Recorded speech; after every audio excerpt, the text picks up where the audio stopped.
হিমালয় থেকে উৎসারিত এই নদী ভারতের সিকিম ও পশ্চিমবঙ্গ অতিক্রম করে বাংলাদেশের উত্তরাঞ্চলে প্রবেশ করে যমুনায় মিলিত হয়েছে।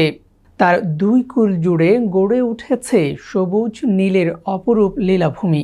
নদীর দুই পাড়ে আধুনিক স্যাটেলাইট শহর, উচ্চ অট্টালিকা, কৃষিভিত্তিক শিল্প কারখানা। এরই মধ্যে বয়ে চলছে সবুজ বেল্ট, সাইকেল লেন, জলাশয় এবং ইকো পার্ক। নদীতে চলছে নিয়মিত নৌযান, পণ্য বোঝাই জাহাজ যাচ্ছে আসছে।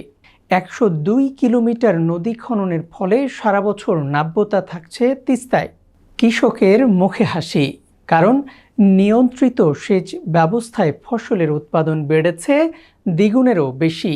এটা হচ্ছে তিস্তা মহাপরিকল্পনা বাস্তবায়িত হওয়ার পরের সম্ভাব্য দৃশ্য, যা উত্তর বাংলাকে একটি গ্রিন ইকোনমিক করিডোরে রূপান্তরিত করবে। তিস্তার পানি বন্টন ইস্যুটি বাংলাদেশ ও ভারতের মধ্যে দীর্ঘদিনের একটি অমীমাংসিত ইস্যু। সমস্যাটি সমাধানে 2011 সালে দেশ দুটির মধ্যে একটি চুক্তি চূড়ান্ত করা হলেও গত 1.5 দশকে সেটি আর আলোর মুখ দেখেনি। ফলে শুষ্ক মৌসুমে ভারত পানি আটকে রাখায় নদীর বাংলাদেশের অংশে প্রায় প্রতি বছরই খরা দেখা যাচ্ছে। সেই ক্ষেত্রে বর্ষায় অতিরিক্ত পানি ছাড়ার ফলে সৃষ্ট হচ্ছে বন্যা ও নদী ভাঙনের মতো সমস্যা। এই নিয়ে রংপুর, গাইবান্ধা, কুড়িগ্রাম, নীলফামারী সহ তিস্তা তীরবর্তী জেলাগুলোর মানুষের মধ্যে ক্ষোভও দেখা গেছে। এমন অবস্থায় বেশ কয়েক বছর আগে চীন সহায়তায় একটি মহাপরিকল্পনা হাতে নেয় ঢাকা। এই বিষয়ে প্রাথমিক একটি সমীক্ষাও করে বেইজিং, কিন্তু ভারতের আপত্তির মুখে প্রকল্পটি মূল পর্বের কাজ শুরু করা সম্ভব হয়নি। তিস্তা মহাপরিকল্পনা হলো চীন সরকারের সহায়তায় বাংলাদেশ সরকারের একটি বৃহৎ উন্নয়ন উদ্যোগ।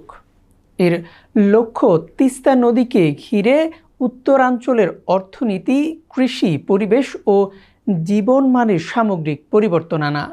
এর পুরো নাম comprehensive management and restoration of Teesta river প্রকল্প। চীনের হুয়াংহো নদীর সফল বাস্তবায়নের আদলে তৈরি এই পরিকল্পনা চীনের বিশেষজ্ঞরা সহায়তা দিচ্ছেন। 2016 সালের একটি স্মারক চুক্তির মাধ্যমে এই প্রকল্পটি শুরু হয়েছে। এর আওতায় কৃষি, সেচ, পানি সংরক্ষণ, নদী শাসন, বন্যা নিয়ন্ত্রণ এবং পরিবেশগত ভারসাম্য রক্ষার মতো খাতে ব্যাপক উন্নয়ন কর্মকাণ্ড গ্রহণের পরিকল্পনা করা হয়েছে। প্রকল্পের মূল উপাদানগুলোর মধ্যে রয়েছে 102 কিলোমিটার নদী খনন করে গভীরতা 10 মিটার বাড়ানো, 203 কিলোমিটার বাঁধ নির্মাণ করে ভাঙন রোধ, 171 বর্গ কিলোমিটার চরভূমি পুনরুদ্ধার এবং নদীর দুই তীরে স্যাটেলাইট শহর, মেরিন ড্রাইভ, হোটেল, মোটেল, পর্যটন হাব এবং 150 মেগাওয়াটের সোলার প্ল্যান্ট গড়ে তোলা। এছাড়া শিল্পাঞ্চল, লজিস্টিক সেন্টার, পুলিশ স্টেশন এবং কোস্ট গার্ড ক্যাম্পের মাধ্যমে নিরাপত্তা ও অবকাঠামো উন্নয়নেও অন্তর্ভুক্ত হয়েছে।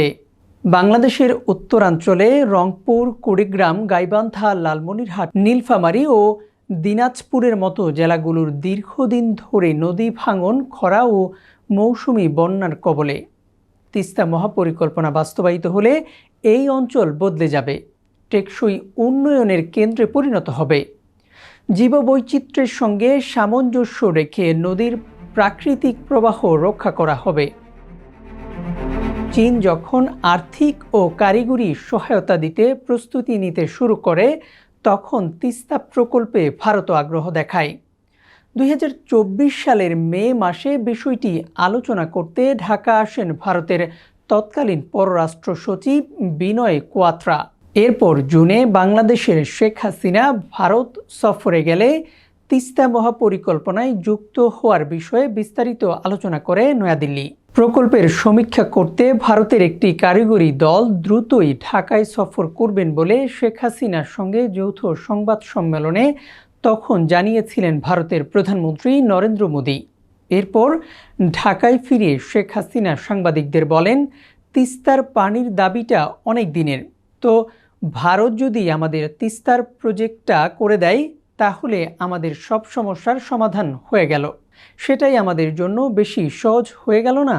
শেখ হাসিনার এমন বক্তব্য এবং দিল্লির সঙ্গে তার সম্পর্ক বিবেচনা করে তখন বিশ্লেষকদের অনেকের ধারণা করেছিলেন যে তিস্তা প্রকল্পটি শেষ পর্যন্ত হয়তো ভারতই বাস্তবায়ন করবে। কিন্তু মাসখানেকের মাথায় গণ অভ্যুত্থানে শেখ হাসিনা সরকারের পতন ঘটলে চীনের সামনে আবারও সুযোগ তৈরি হয়।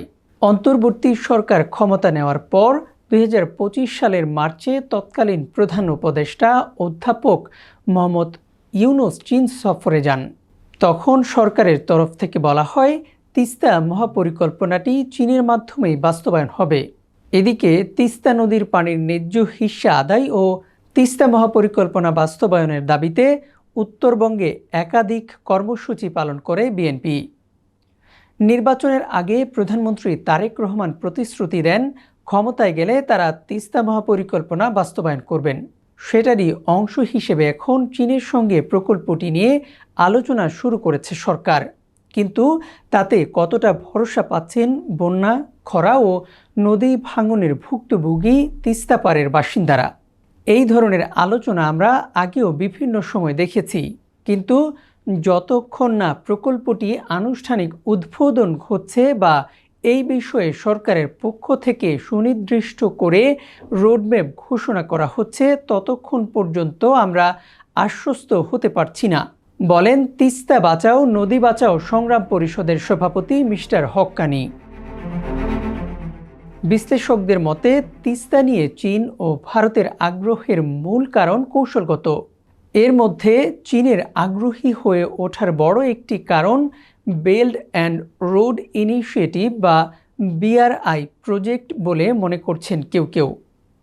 বিআরআই প্রকল্পের মাধ্যমে চীন এশিয়া, ইউরোপ এবং আফ্রিকা মহাদেশকে একই সুতোয় গাঁথতে চাইছে।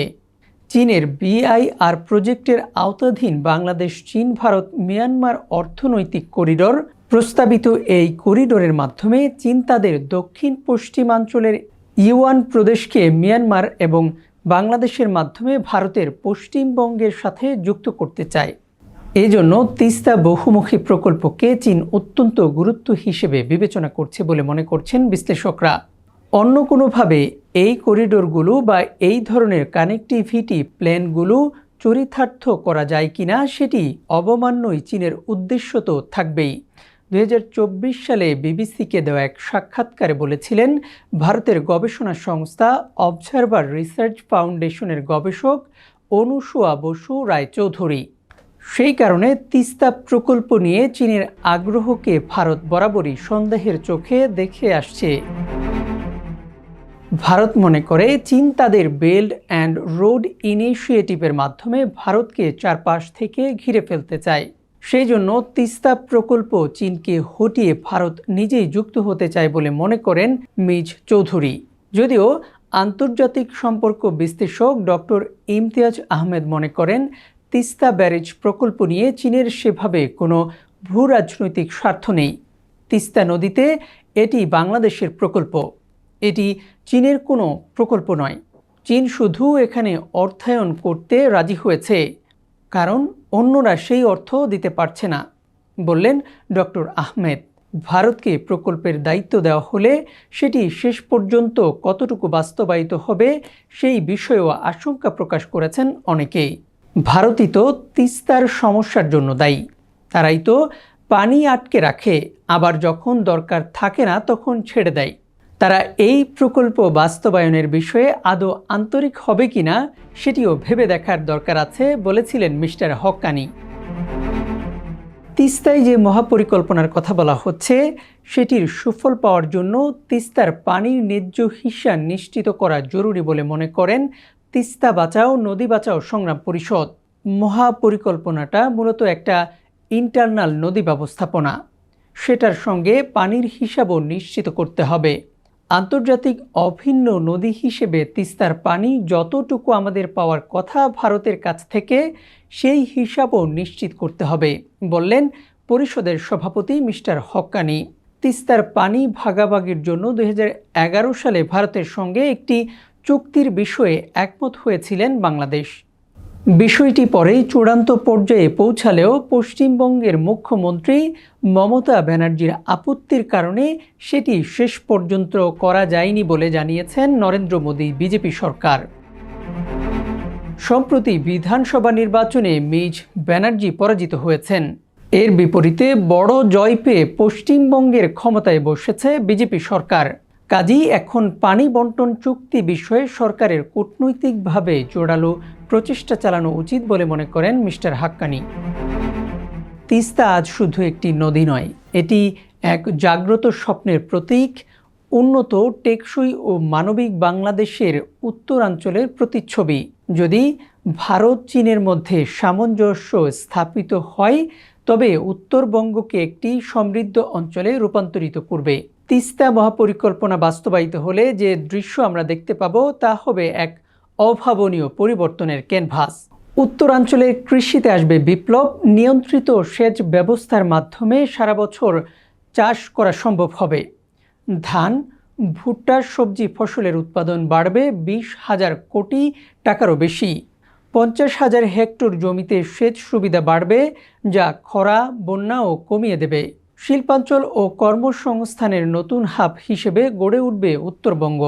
নদীর দুই তীরে 220 কিলোমিটার বাঁধের পাশে প্রসেসিং জোন, কৃষিভিত্তিক শিল্প, লজিস্টিক সেন্টার ও ইন্ডাস্ট্রিয়াল জোন তৈরি হবে।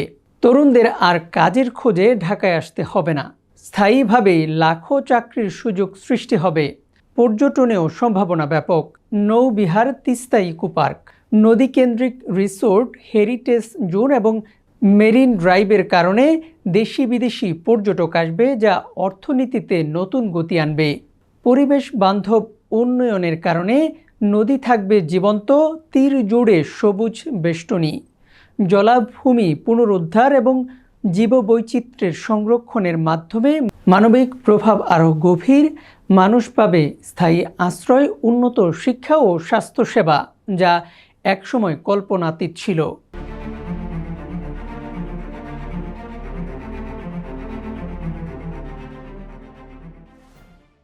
ইউএফটি ফার্স্টের সাথে ট্রেড করুন যে কোনো জায়গা থেকে।